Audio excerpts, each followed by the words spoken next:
Shalom Ubrajot, paz y bendiciones para todos los alumnos de Yeshurun Kabbalah. Sean todos bienvenidos a nuestro canal de YouTube. Sean todos bienvenidos a una parashá más. Hoy nos toca comenzar el estudio de un nuevo libro de la Torá, el Sefer Shemot, el libro de Éxodo, como se conoce comúnmente. Este shiur lo vamos a dar, esta parashá la vamos a dar en formato de audio. Hemos tenido problemas durante esta semana con el internet, no tenemos internet.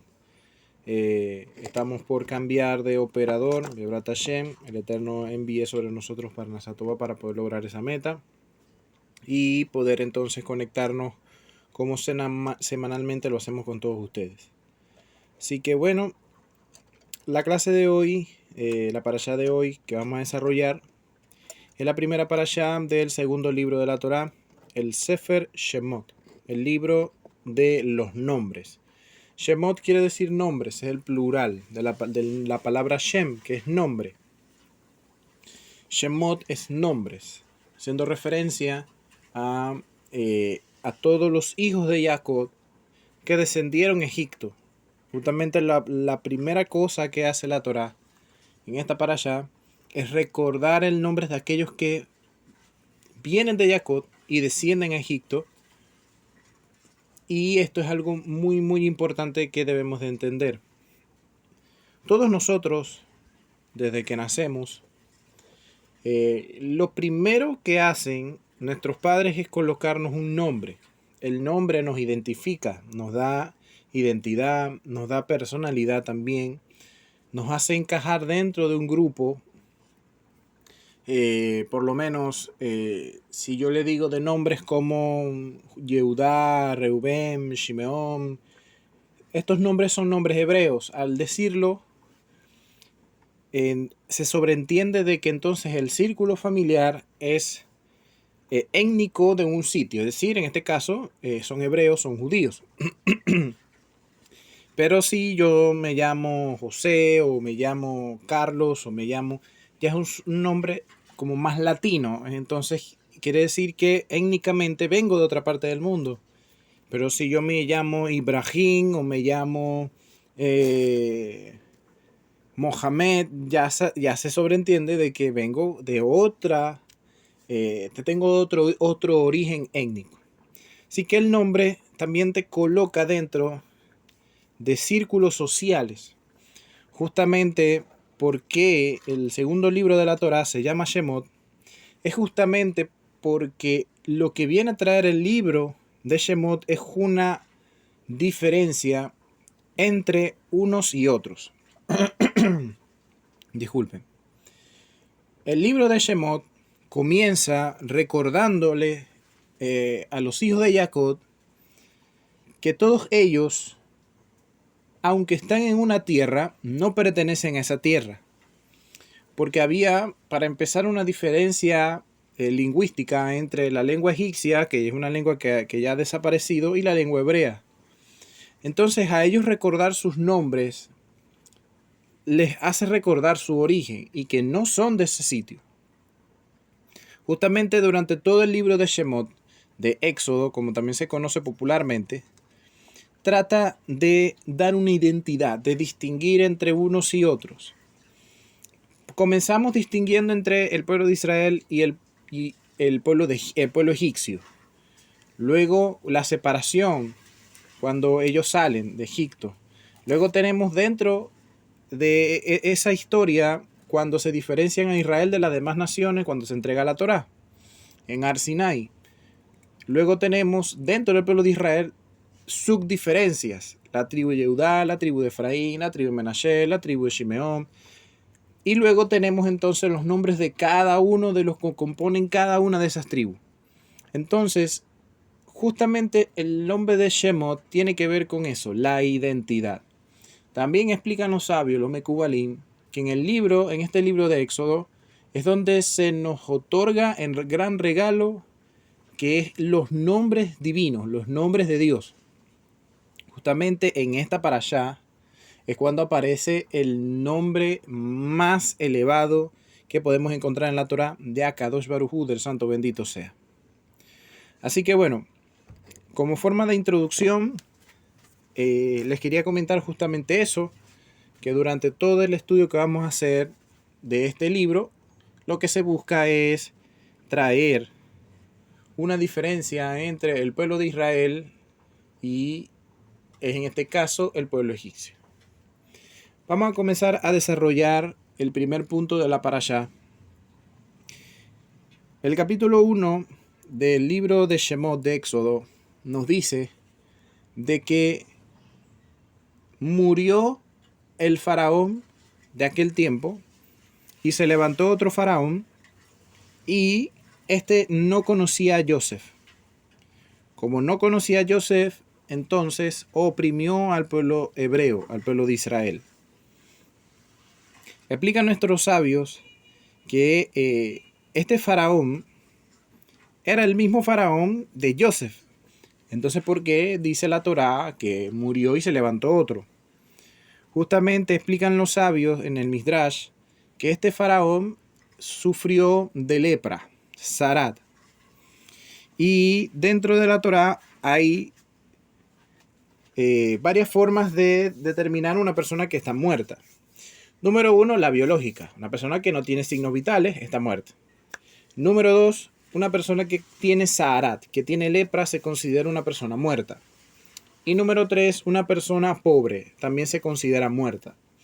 Existen estas tres categorías de muerte. La muerte biológica, la muerte del Sarat y la muerte de la pobreza. Así que este faraón tiene Sarat y por eso dice la Torá, y murió aquel faraón y se levantó otro. ¿Por qué se levantó otro? Porque él lo habla como si fuese otra persona. Porque justamente cuando este faraón ve su situación, manda a llamar a los hartumín, a los adivinos, a los brujos, a los hechiceros. Algo que sí debemos de recalcar siempre es que en Egipto se levantó la magia negra, la brujería, como podríamos decirlo, ¿no? La hechicería. Justamente Egipto que está en el continente africano, pero sobre todo en el África, nacen las grandes escuelas de hechicería, de adivinación, lo más, podríamos decir, lo más impuro que podemos encontrar en el mundo referente a brujería, hechicería, está en el África. Justamente existen mucha cultura africana, en este caso cultura que practica estas clases de hechicería, que debido a los diferentes encuentros que tuvieron con los españoles y con los ingleses y con los franceses, cuando ellos llegaron acá a América, los colonizadores, ellos se trajeron a muchas personas de color afrodescendiente que vienen desde África. Y ellos trajeron consigo su cultura. Tenemos una evidencia, por lo menos en Centroamérica, que es donde más se puede evidenciar esto, sobre todo en el Caribe, con la santería. La santería cubana, todo esto nace en África. Justamente esta misma santería es lo que se practicaba en los tiempos de Moshe. Entonces, tan solo que el nombre de las deidades era diferente, pero básicamente son los mismos conceptos. Entonces, los hechiceros de Faraón, les dijeron que la única manera de que se limpiara de esa Sarat es que se bañara en la sangre de niños hebreos. Por eso es que Faraón se levanta y empieza la cacería contra los hijos de los Bene Israel. Ahora, también encuentra en Midrash que Paró comenzó la esclavitud de a poco. Algo que sí debemos de recordar es lo siguiente. El pueblo de Israel no estuvo 400 años esclavo en Egipto. La Torá dice en el libro de Bereshit, cuando Hashem le dice a Abraham que tu descendencia será esclava en una tierra extraña y estará 400 años esclava en esa tierra, estaba haciendo referencia a este episodio. Pero el pueblo de Israel no duró 400 años de esclavo en Egipto. Porque explica el Talmud que por el mérito de las mujeres piadosas que daban sedacá, es decir, que daban caridad, que se ayudaban las unas con las otras y con otras familias, la redención se aceleró para ellos. Como la redención se aceleró para ellos, no hubo necesidad de que estuviesen los 400 años que estaban prescritos, sino que solamente estuvieron 210 años en Egipto. Y los 210 años que tuvieron en Egipto, no todos esos años fueron esclavos, solamente 80 años. De resto, los demás años que no fueron esclavos, fueron años donde ellos se desarrollaron en todas las áreas y en todas las artes. Por eso es que esto es otro de los puntos por el cual el faraón no quería dejarlos ir, ya que los mejores arquitectos, los mejores ingenieros, los mejores agricultores, los mejores orfebres, los mejores, todas estas artes eran dominadas por judíos, por hebreos. Entonces, a irse la mano de obra de Paró, su imperio, su lugar, es decir, el poderío egipcio se iba a caer. Justamente las personas más preparadas eran las personas judías, eran las personas hebreas. Y esto es interesante porque justamente esto era las razones por las cuales Hitler perseguía al pueblo de Israel, al pueblo judío, al pueblo en Alemania. En la Alemania nazi perseguía justamente a los judíos porque los judíos tenían la riqueza acaparada, por así decirlo, en Europa a finales de los años 30 y 40. Hitler los persigue justamente para quedarse con su riqueza, porque de ellos eran los mejores ingenieros, los mejores arquitectos, las personas que dominaban la banca europea, y vemos cómo los persiguió por este tema. Faraón sabía de que el pueblo hebreo dominaba todas estas áreas y no los quería dejar ir. Se les iba a ir la mano de obra. Pero llegó un punto donde ya no quería Faraón hacerlos o darles la libertad de trabajar de una manera libre, sino que ahora estaban totalmente sumidos bajo las órdenes de ellos, pero sin retribución alguna. Explica el Midrash que Paró, cuando establece la esclavitud, hace que todos los hebreos, que todos los hombres hebreos tengan trabajos forzosos, tan fuertes que estos no tenían fuerzas para llegar a sus casas, se desmayaban por el camino, otros se dormían del cansancio en el camino, y los que lograban llegar a sus casas, justamente era tanto el cansancio que no podían tener relaciones sexuales con sus esposas. Así que esto también mermó que ellos en un punto pudiesen multiplicarse, aunque la Torá dice de que ellos se multiplicaron en gran manera. También podemos encontrar que la palabra hebrea para faraón es Paró, y Paró se escribe con las siguientes letras hebreas: la letra P, la letra Resh y la letra Aleph.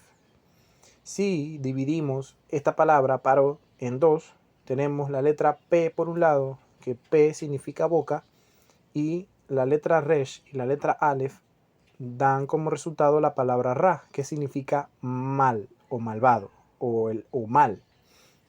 De ahí viene Sitra Hará, el lado negativo o el lado malo. Entonces, cuando hablamos de Paró, estamos haciendo referencia a la boca mala. Así que Paró no es solamente el rey de un imperio antiguo, sino que cualquier persona que utilice su boca, su lengua, con un fin de hacer lashon hará, de hablar mal de otros o de declarar cosas negativas, no solamente para otros, sino para sí mismo, es esclavo de sus dichos. Como dijo el rey Salomón: me he atado con los dichos de mi boca. También explica el Midrash que cuando Paró comenzó a matar niños, uno de los líderes de la tribu de Leví, justamente este era el padre de Moshe Rabenu, decide junto con todos los hombres dejar de tener relaciones sexuales con las mujeres para detener la matanza de niños. Él decía, bueno, vamos a dejar de tener relaciones sexuales hasta que esto pare para que no sigan muriendo nuestros hijos. Así que Miriam, al escuchar esto, le reclama a su padre y le dice, tu decreto es peor que el decreto de Faraón, porque Faraón no está dejando vivir a los niños, pero tú no estás dejando vivir ni a las niñas ni a los niños. Entonces entendió el padre de Moshe sobre este tema que le explicaba a su hija y entonces derogó esa alajá, por así llamarlo, que él habría promulgado. Justamente, ¿cómo es que el padre de Moshe pudo tener la libertad de hacer tal cosa? Porque dentro de la historia de la esclavitud de Egipto, no todas las tribus fueron esclavas. Esto es algo que tampoco se conoce mucho, pero explican los sabios que no todas las tribus de Israel fueron esclavas en Egipto. Por lo menos la tribu de Leví no fue esclava. Ellos se dedicaron totalmente al estudio de la Torá, aunque parezca algo extraño porque la Torá no había sido todavía entregada de manera física, pero sí había una Torá oral. Y ellos se dedicaban a eso, porque Hashem no permitió que la tribu de Leví cayera en esclavitud. Justamente porque él estaba preparando el ambiente y el lugar, porque de la tribu de Leví iba a venir alguien muy especial, un Mashiach, vamos a llamarlo así, aunque sí es un Mashiach, que iba a traer una libertad al pueblo de Israel, al pueblo hebreo. Entonces, cuando sigue pasando lo de la historia, vemos que las mujeres judías, lejos de dejar de dar a luz, daban más a luz. Era la cantidad sorprendente. Las mujeres judías se caracterizan por justamente ser muy, muy fértiles a la vez, pero al principio les cuesta tener hijos. Vemos este caso en Rachel, vemos este caso en Haná, vemos este caso en varias de nuestras matriarcas que al principio eran estériles. Pero las que no son estériles tienen una cosa de que no paren uno ni dos, paren 7, 8, hasta 11, 12. Y esta característica la tenía las mujeres del pueblo judío de aquel tiempo. Y se empezaron a multiplicar en gran manera en la tierra de Gosén. Ellos se encontraban en Gosén. No era Egipto plenamente, era una tierra aparte llamada Gosén. Ahora, justamente en este punto de multiplicación, ya Paro quería detener esto, llama a dos parteras hebreas, Púa y Chifla, para que mataran a los niños cuando naciesen. Cuando la mujer pariera, ellas mismas lo mataran. Pero estas mujeres tuvieron temor del cielo, Ira Shammai, y desobedecieron la orden de Paró. Por eso dice el Midrash de que Hashem las recompensó con grandes riquezas a estas mujeres por hacer este acto de desobediencia a Paró y obediencia a Hashem. Entonces ya la historia nos lleva al nacimiento de Moshe. Moshe nace, su madre Yochebed, dice los Mekubalim y explica el Arizal en los Piquet Arizal, los escritos del Arizal, que Yochebed era la encarnación de Javá, de Eva. Yochebed, como encarnación de Javá, tenía que traer una luz al mundo, así como Javá fue la encargada de ocultar la luz del mundo. Mientras que Javá quitó la luz del mundo, la ocultó por desobedecer la voz de Hashem y ir detrás de su deseo de recibir egoístamente y comer del Etz Hadad, el árbol del discernimiento del bien y del mal, o el árbol de la dualidad, porque realmente este es la verdadera traducción, el árbol de la dualidad. Y ocultó la luz que había en el mundo, la luz se oculta por este acto de Javá, que luego lo repite Adán. Entonces Yochebed, la madre de Moshe, tiene ahora el trabajo de ocultar una luz no por un deseo de recibir, sino para la salvación de un pueblo. Esa luz es Moshe, que nace, pero es oculto 3 meses. Explican los sabios de la Kabbalah que estos 3 meses fueron el mes de Tamuz, el mes de Ab y el mes de Tebet. Pero aquí hay un problema. Está bien decir el mes de Tamuz y el mes de Ab, porque estos meses son, uno está al lado del otro, pero Tebet es 5 meses después. Si lo contamos desde así, si lo contamos así, son 5 o 6 meses después. Entonces no tiene sentido estos meses, este cambio de brinco de meses, ¿no? Explican los sabios que Moshe representa la Shejinah. Shejinah quiere decir la presencia divina. Es el aspecto femenino de Dios. La Shejinah, que representa esa presencia divina que está en el mundo, se oculta durante estos 3 meses. El mes de Tamuz, el mes de Ab y el mes de Tebet. Y históricamente vemos que estos 3 meses son meses que tienen un historial bastante fuerte para el pueblo judío. En el mes de Tamuz, bueno, vamos a ir en orden. Sería en el mes de Tebet, llegó el ejército babilonio a cercar el 10 de Tebet la ciudad de Jerusalén.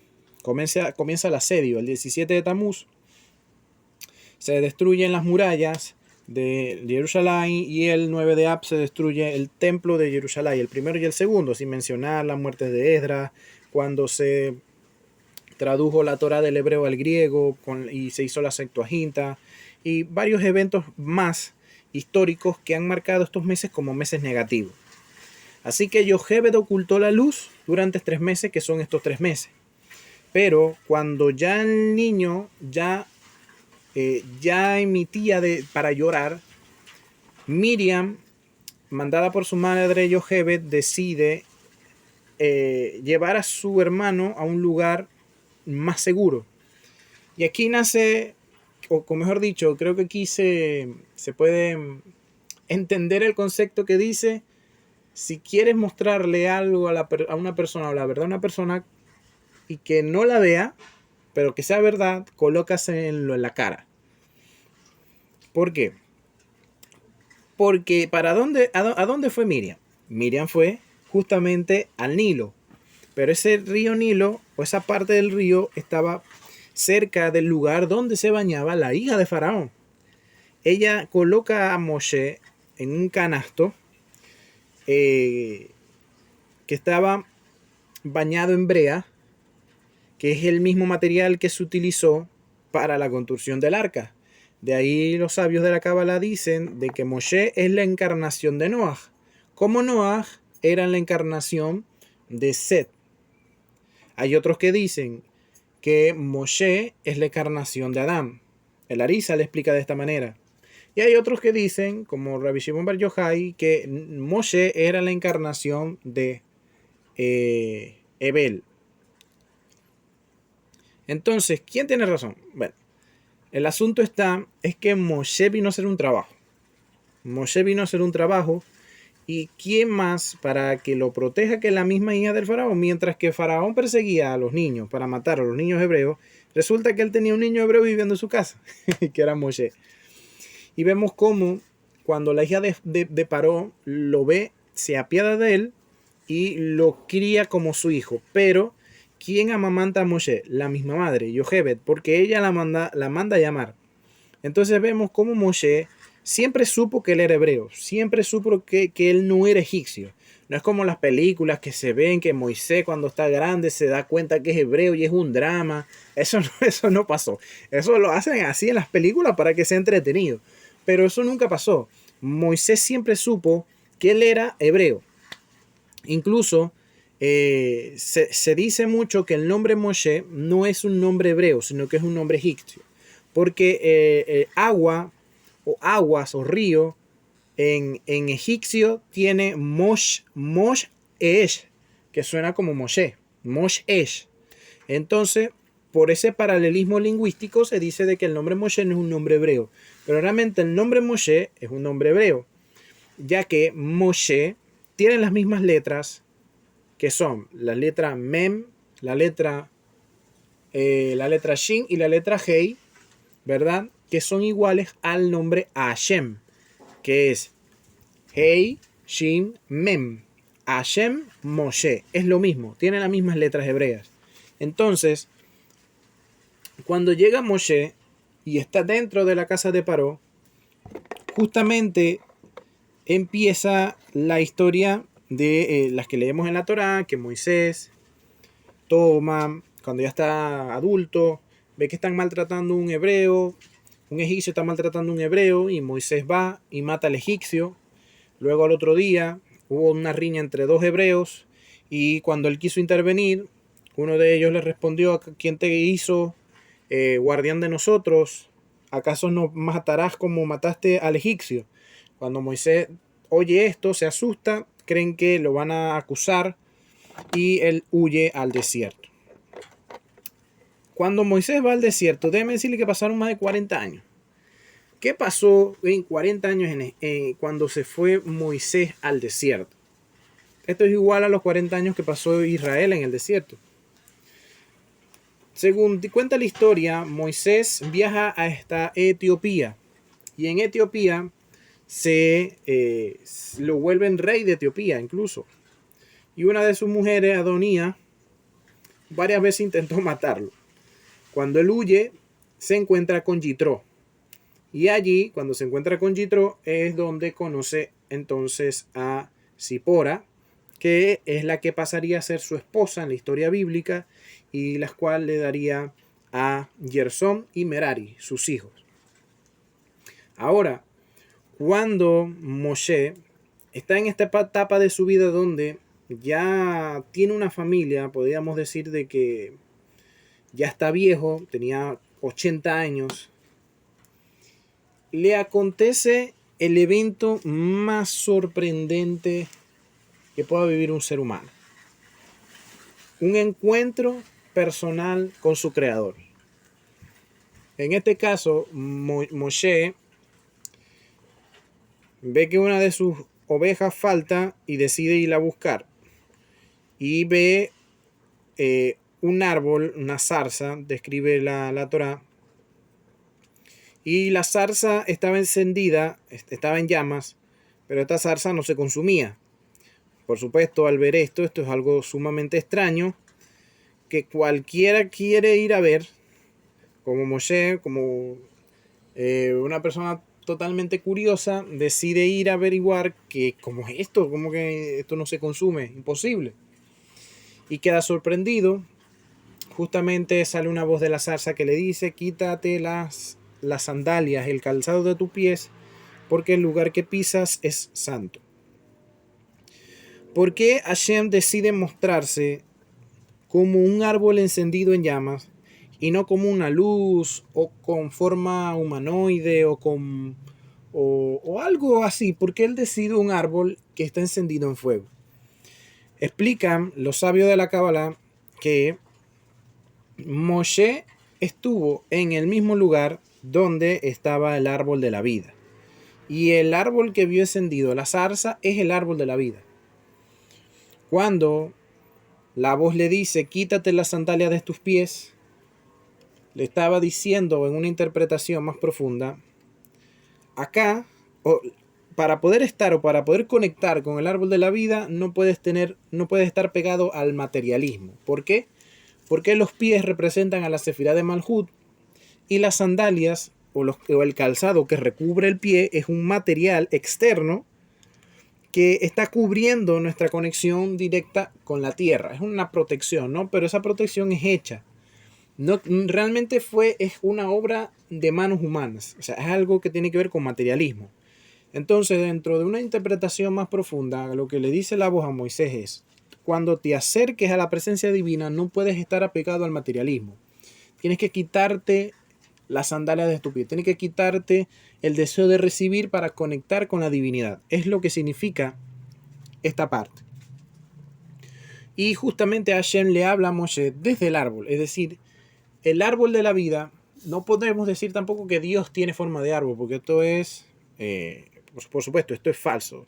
Hasbe Shalom. Pero lo que sí quiere mostrar Hashem a través de esto es que la única manera de conectarnos con Él es entender muchos conceptos espirituales que explica la Kabbalah, que es a través del árbol de la vida. Porque el árbol de la vida es un mecanismo universal de cómo funcionan las fuerzas cósmicas, de cómo funciona toda la creación de Hashem, de cómo funcionan todas las cosas. Y esto es lo que debemos nosotros estudiar para conectarnos con la divinidad.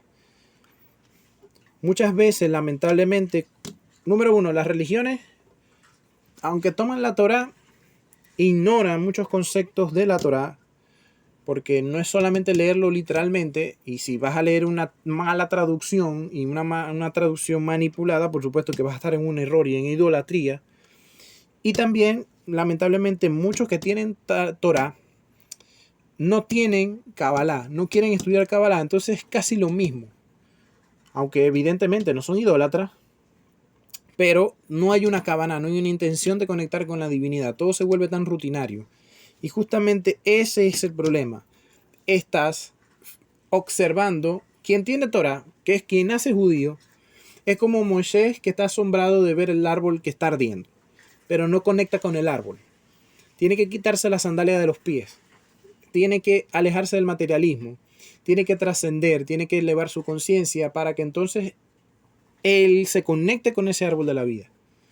Entonces, tenemos que hacer este gran trabajo espiritual, conectarnos con la divinidad a través de los conceptos elevados de la Kabbalah. Justamente aquí vemos que Moisés es encargado de sacar al pueblo de Israel de Egipto. Justamente explican los sabios que el exilio de Egipto o la cautividad egipcia, mejor dicho, es la semilla de todas las cautividades y la más dura que tuvo que pasar el pueblo judío, el pueblo de Israel. Por eso es que dicen los sabios en el Talmud que en el futuro la venida del Mashiach y los eventos serán muy parecidos a los de Misraim, lo de la cautividad de Egipto y la salida de Egipto. Porque justamente eso es lo que quiere Hashem, que todos nosotros salgamos de Egipto. Y podríamos pensar, bueno, yo vivo en Venezuela, yo vivo en Colombia, no estoy en Egipto, Egipto está del otro lado del mundo, en otro continente, yo no vivo allí, así que no estoy en Egipto. Explican los sabios lo siguiente. Misrayim, que es Egipto en hebreo, viene de la palabra Misra, que significa estrecho, pero termina en Misrayim, en la letra Yud y en la letra Mem, es decir, es una palabra plural. Se tendría que traducir literalmente estrecheces. Misrayim, estrecheces. Un lugar sumamente angosto, lo cual es contradictorio a el espacio geográfico que ocupaba el imperio egipcio. Era un imperio gigantesco, pero su nombre era estrecho. ¿Por qué era estrecho? Por el nivel de tumá, por el nivel de impureza que había en el lugar, había una opresión espiritual. Y esa opresión espiritual luego pasó a ser una opresión física. Todos nosotros vivimos en Egipto. Número 1, Egipto es este mundo, el mundo de la materia. Esto es Egipto, Misrayim, estrechez, donde todo es un dolor, donde estamos sumidos bajo el karma astral, donde estamos sumidos en la esclavitud de los deseos propios y egoístas, en el deseo de recibir, que somos esclavos de nuestros propios deseos, de nuestras propias inclinaciones. Esto es Egipto, este mundo es Egipto. Por eso es que comienza el texto de la Torah diciendo, por lo menos una traducción, como cualquiera que pudiéramos encontrar, dice, y estos son los nombres de los hijos de Israel que bajaron a Egipto. Pero en hebreo, cuando lo leemos literalmente, dice, y estos son los nombres de los que descienden a Egipto. Está en presente continuo. Es decir, y ahí interpreta el Ben Ishai que porque dice, estos son los nombres de los que bajan a Egipto, es decir, en un presente continuo, habla de todos nosotros. Todos nosotros bajamos a Egipto. Estamos sumidos bajo el karma astral. Siempre tenemos que venir a este mundo a reparar algo, a hacer un tikkun. Hasta que no salgamos de este Egipto, nunca vamos a poder elevarnos, ir a la tierra prometida. ¿Cuál es la tierra prometida? Israel.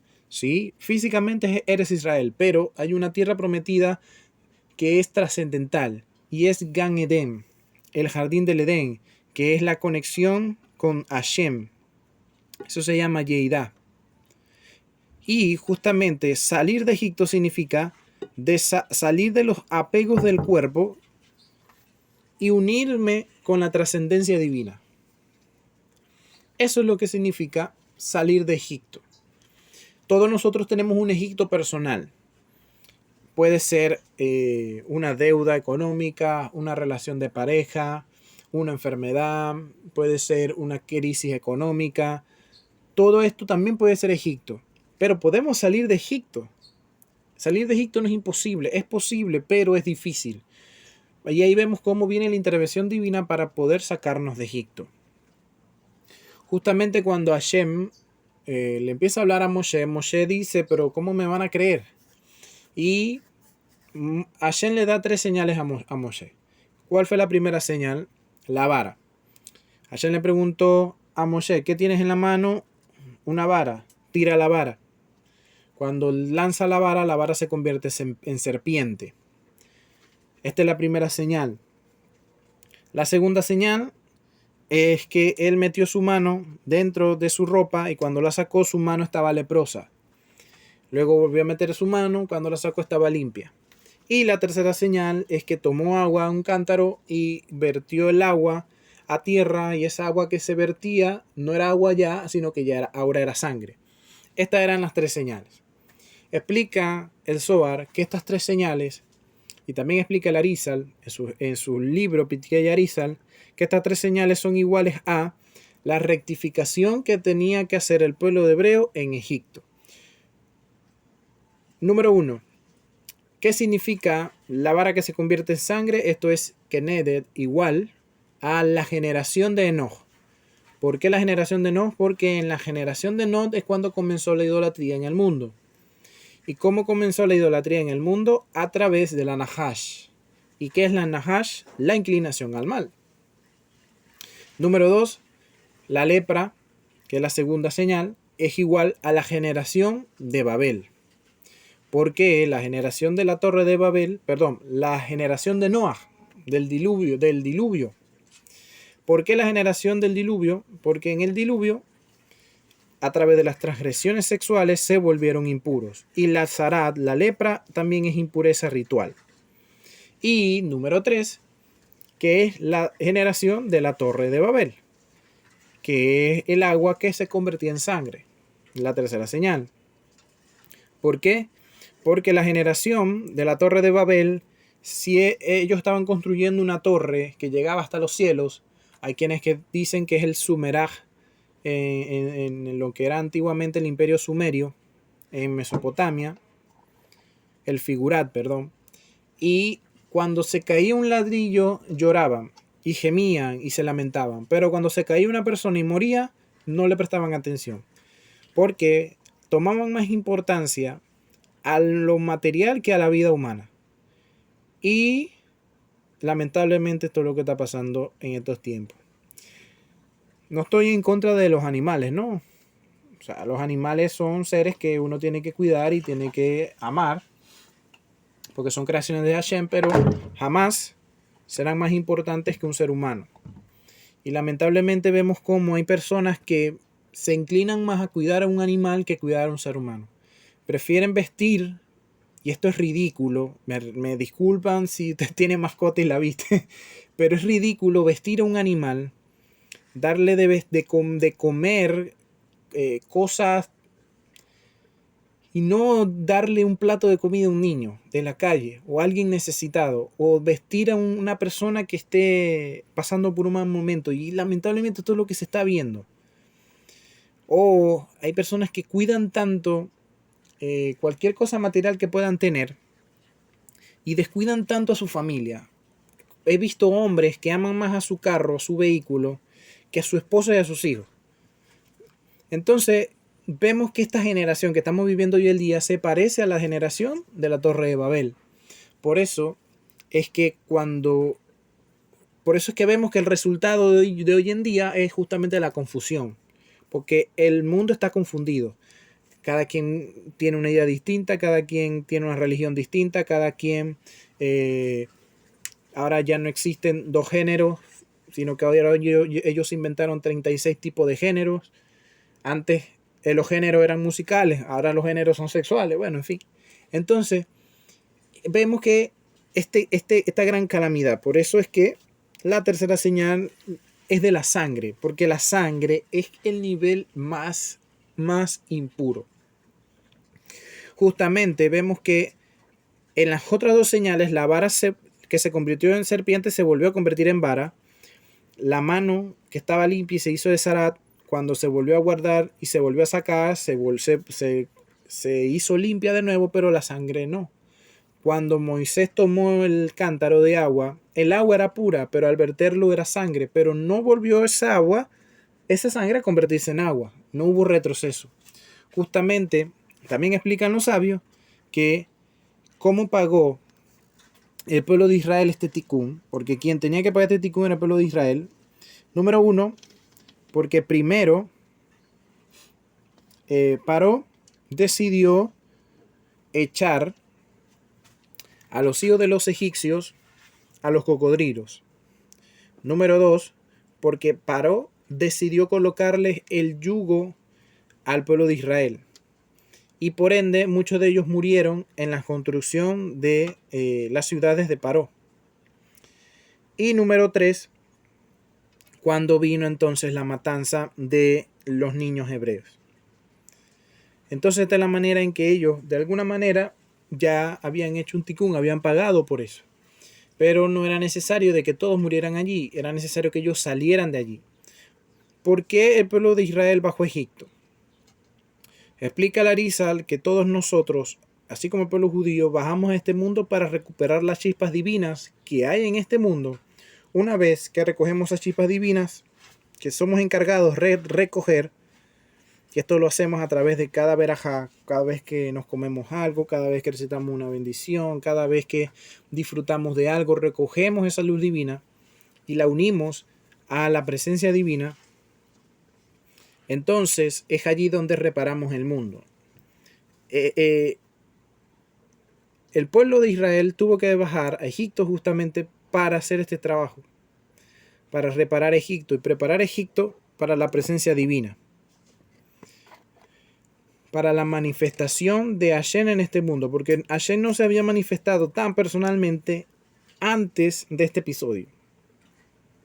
Así que Hashem le dice a Moisés, ve y liberta al pueblo hebreo. Moisés dice, pero en nombre de quién iré.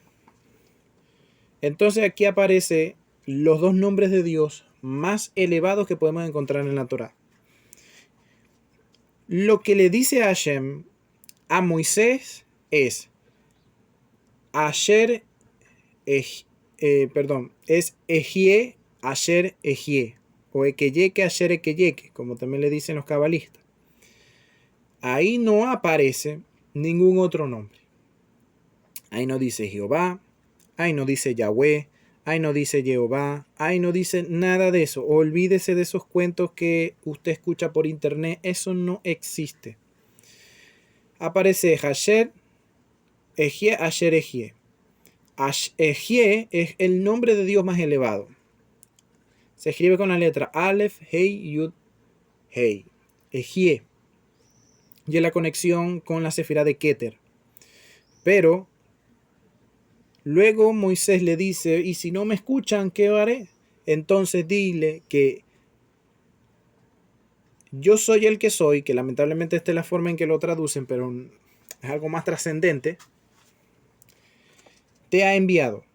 Y aquí hay un acrónimo que podemos encontrar en la Torá y entender de dónde sale el nombre de Dios sagrado de 4 letras, que es el nombre de Dios que comúnmente vemos, porque también es donde aquí aparece en la Torá escrito sobre este nombre divino. Y este es este nombre sagrado el que utiliza Moisés para sacar al pueblo de Israel de Egipto, y con este nombre es que se hacen los grandes milagros que podemos encontrar en toda la historia del éxodo de Egipto. Explican nuestros sabios que el nombre sagrado de 4 letras hebreas, que se conoce como Shen Havaya, es un acrónimo, porque la letra Yud, la letra Hei, la letra Vat y la letra Hei, que para no pronunciar la Hei a veces se dice Kei, para decir Yud Kei Vat Kei, es un acrónimo de Yihi Haya Behu Jove, que significa yo estaré, yo soy, yo ser. Literalmente, yo estaré, yo soy, yo ser. Esto es una manera de decir yo soy eterno. O sea, no hay nada. Yo soy todo. Es una forma de decirlo. Y ahí vemos que es Yud-He, Yud-Ke, Vat-Ke. Así que lo que le dio Hashem a Moisés no es un nombre literal. Y esto es lo que lamentablemente no entienden las religiones que aparecen ahora por aquí, por internet. Hashem no le dio un nombre literal. Tú no puedes llamar a Dios. Tú no puedes llamar a Dios como si fuese un ser humano. Tú no puedes decirle a Dios con un nombre porque un nombre limita. De que existe un atributo divino que se llama Shem, nombre, porque hay que entender que es un nombre dentro del universo, dentro del flujo energético de lo que representa. Porque Shem en hebreo tiene la misma gematría que la palabra Sefer, libro. Y está escrito en el Sefer Yetzirah, que Hashem creó con el Sipor, que son las mismas letras de Sefer, Siruf, y también con el Sifra. Es decir, la palabra, la cantidad, hablando de números, y el relato. Entonces, cuando yo hablo de nombre Shem, estoy atribuyendo estas energías. Entonces, cuando hablamos del nombre de Dios, estamos hablando de un tipo de energía divina que está disponible para hacer ciertas cosas. Por ejemplo, en el libro de Bereshit, de Génesis, no aparece en el primer versículo, en el principio Yud-Ke-Vah-Ke habitaba sobre la faz de las aguas. Y lamentablemente he visto esto en traducciones mesiánicas que colocan: y en el principio dijo Yahweh. Eso no existe. Eso no existe y no se deje engañar. Eso no existe. En hebreo dice Bereshit bara Elohim. En el principio dijo Elohim. En el principio era Elohim. Elohim. Aleph, Lamed, Hei, Yud, Mem. ¿Por qué no utiliza el nombre de Dios Yud-Ke, Vat-Ke, o el nombre de Dios Ekeyeke en esta parte de la Torah, sino que lo muestra más adelante? ¿Por qué? Y aparte de eso, Hashem no se le mostró a Abraham, a Isaac y a Jacob como Ekeyeke, Yud-Ke, Vat-Ke, sino como Shaddai. Porque en diferentes etapas de la historia bíblica, Hashem se mostró con diferentes nombres, no con el mismo nombre. Incluso dentro del Sefer podemos encontrar, Sefer de la Torah, que el nombre de Dios tiene puntos gemátricos. Y aquí también hay otro error, que lamentablemente malentienden gente que no conoce. A veces podemos encontrar puntos debajo del nombre de Dios, de Yud-Ke, Vat-Ke, sobre el nombre podemos encontrar. Y estos puntos vocálicos, estos signos vocálicos, funcionan como vocales. Entonces, a veces se lee el nombre de Dios Jehová. Entonces dicen, el nombre de Dios es Jehová. No. Es la combinación del nombre de Dios, Yud-Ke, Vat-Ke, con la verbalización de otro atributo divino. Por ejemplo, muchas veces se puede encontrar que dice que tiene las vocales E o I. ¿A qué hace referencia esto? A Elohim. No es que el nombre de Dios sea Yehoví. Igual que Eloah. Entonces podemos encontrar también que aparece cuando dicen, también porque podemos encontrar que dice Yahweh. Y no es mentira, pero no es que ese es el nombre de Dios, es que la pronunciación de Hashem, A-E, se coloca entonces la Kamat, y entonces se coloca también el signo vocálico de E. Por eso es que dice así, pero no es que sea el nombre de Dios así. Y podemos encontrar en un Sefer Torah, a lo largo de un Sefer Torah, diferentes maneras de pronunciar el Yud-Ke, Vat-Ke, pero no te está diciendo de que el nombre de Dios sea ese, sino que es la combinación de Yud-Ke, Vat-Ke con otro título divino. Por eso es que este libro es Shemot, nombres, muchas formas de conectarse a la presencia divina. Porque ¿cuáles son los nombres de Dios? Está el nombre de Dios Ekeyeke o Ejie, está el nombre de Dios Yah, está el nombre de Dios también se le dice también se le dice Elohim, también está el Yud-Ke Vav-Ke, también se le dice Elohim Sebaot, también está Yud-Ke Vav-Ke Sebaot, también está Shaddai, y también está Adonai, y también está Hashem. Entonces, ¿cuál es el nombre? ¿Cuál es el título? Todos son atributos divinos que se combinan unos con otros para poder hacer descender un tipo de energía a este mundo. Como el nombre de Keye, que Ejie, era tan elevado, y para Moshe Rabenu, que Hashem le da entonces el nombre de Dios Yud-Ke Vav-Ke. Y con ese, él hizo todos los milagros que hemos visto en la historia bíblica. Y es el nombre de Dios que queda en la Torah registrado como este es el nombre de Dios. Porque es el nombre de Dios que representa ese paso a la libertad espiritual del pueblo de Israel. Todo aquel que quiera tener una libertad espiritual, salir de la esclavitud espiritual, física, de toda clase de esclavitud, debe de conectarse al nombre de Dios. Por eso dice la Tanaj, y conocerán mi nombre.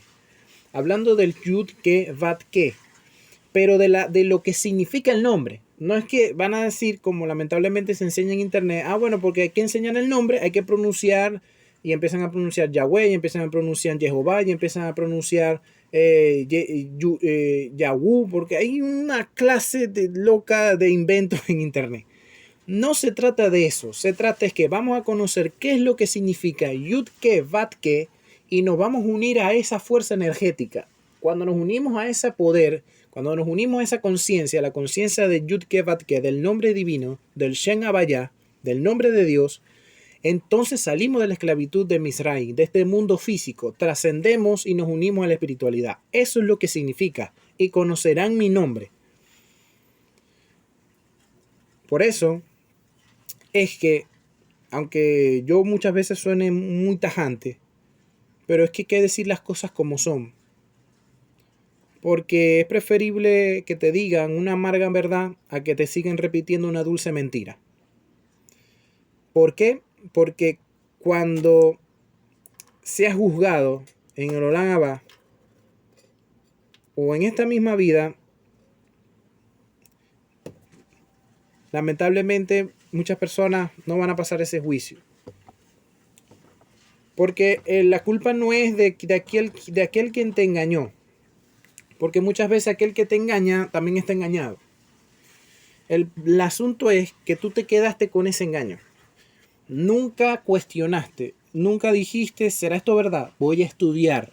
Pero como la gran mayoría de las personas, lamentablemente, no quiere estudiar, no quiere dedicar un rato, con estudiar así sea media hora o una hora al día, de Torah, de Alajá, de Mitzvot, vas a aprender mucho. Pon que todos los días o de 3 veces a la semana te dedicas a este estudio, a lo largo de un año vas a aprender mucho, demasiado. Dice el Alajá de que Hashem no nos va a juzgar por la cantidad de Torah que conocemos, sino por las horas de estudios que establecimos. No se trata de la cantidad, se trata de la calidad. Entonces, esto es lo que Hashem quiere que aprendamos en esta primera parashá de este nuevo libro de la Torah que estamos aprendiendo. Aprender a conectar con su nombre, Yud-Ke Vav-Ke. En Kabbalah, nosotros sabemos que el nombre de Yud-Ke Vav-Ke representa la sefirá de Tiferet. Tiferet está en el centro del árbol de la vida. Todas las demás sefirot están alrededor de Tiferet. Porque justamente Yud-Ke Vav-Ke es el centro de todos los títulos divinos. De Shaddai, de Elohim, de Yah, de El. Todos estos dos nombres divinos están a disposición del Yud-Ke Vav-Ke. Y de este relato bíblico de la salida del pueblo de Israel, de Misrayim, a Eretz Canaán, a la tierra prometida, en el medio se desarrolla entonces la historia de los 72 nombres de Dios en Parashá Beshalach. Pero bueno, ya eso lo tocamos cuando lleguemos hasta allá. Bueno, Baruch Hashem, creo que está bien por el día de hoy. Seguimos entonces con el estudio. También quería recordar que estamos en las 6 semanas de Tikkun Shobabim. Para aquellas personas que no conocen qué es Tikkun Shobabim, les invito a ver nuestro shiur de Tikkun Shobabim en nuestro canal de YouTube para que se puedan informar de qué trata estas 6 semanas que sirven para la corrección de la sefirá de Da'at. Sin más nada que decir, me despido de todos ustedes, esperando en Bebrat Hashem, el Eterno lo permita, que esta semana ya podamos transmitir en vivo la parashá y así poder compartir todos juntos y trascender juntamente todos nosotros a la conciencia de Akadosh Baruj Hu, unirnos a la conciencia divina, unirnos y conocer el nombre de Yud-Ke Vat-Ke, el nombre de Dios, el nombre sagrado, nombre maravilloso que nos hace salir de la esclavitud de nuestra vida, de nuestras malas situaciones, de nuestra carencia y nos lleva a la tierra prometida. Así que me despido de todos ustedes, Shalom Ubrajot, paz y bendiciones, nos vemos en un próximo Shiur.